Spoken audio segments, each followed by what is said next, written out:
My name is Aussie Marcel, the most luscious locks on YouTube, and in today's video I'm going to be doing a first impression / review of Hugo Boss Dark Blue.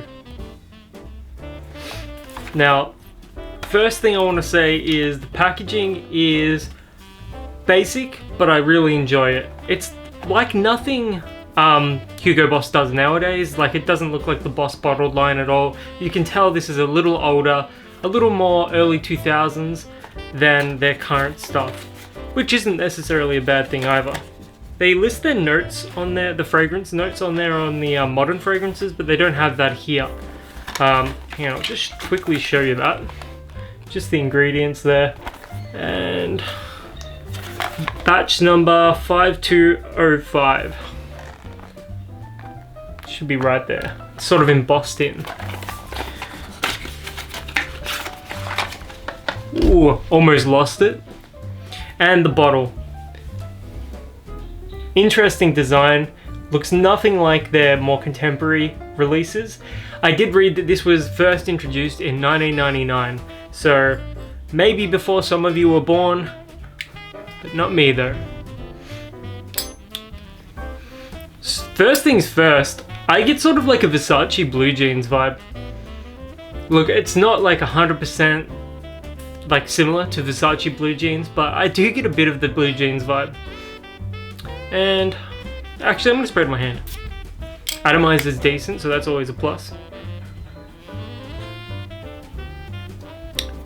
It's a blue fragrance, however, it's not like a blue fragrance you would expect nowadays. Like, it's obviously not influenced by Invictus or Invictus Aqua or any of those fragrances. This is not like that at all. It's not like Sauvage either. This is sort of like how you imagine traditional classic masculine scents to smell. Definitely has ginger in the opening. I get massive ginger note. Maybe some aquatic notes as well, but I don't know, like it's still too fresh for me to get too much out of it. Maybe a citrus as well. But yeah, the bottle, I really like the bottle. They should sort of go back to this design.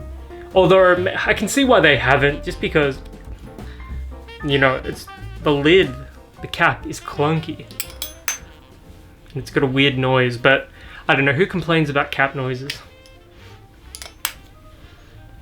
Yeah, first impressions are this is pretty nice. I definitely dig it.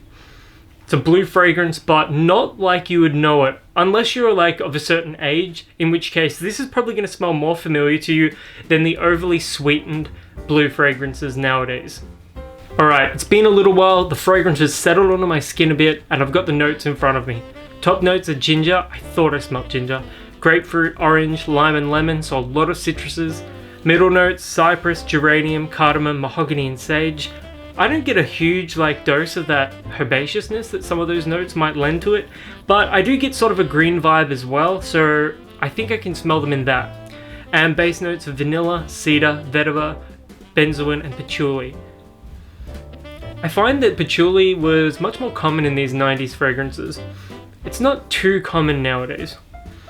And I do get vanilla as well. It's gonna sound strange, but that benzoin and the vanilla and some of those like notes in the mid, I think that's what makes me think of Versace blue jeans.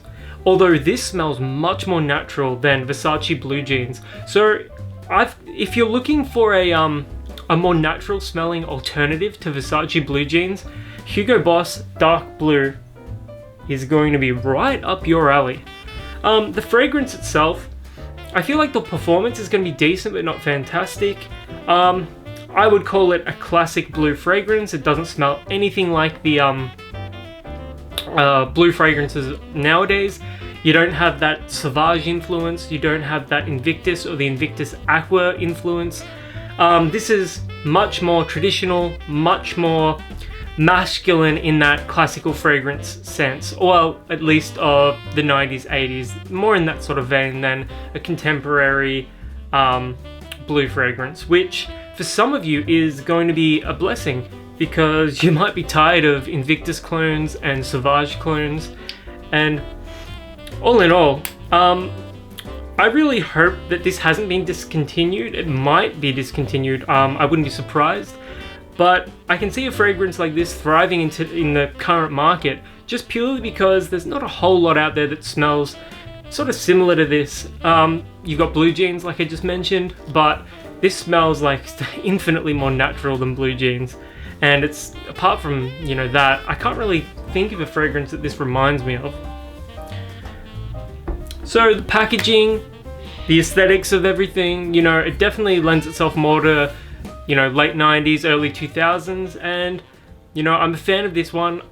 I look forward to wearing it a little while longer and reporting back in the future as far as the performance and whatnot, but as we're, you know... But yeah, let me know in the comments if you've ever seen this out in the wild or if you've ever worn this before.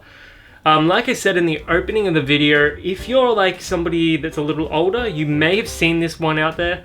I definitely haven't seen it out there. And I paid $35 Australian for it at Priceline in my near my town.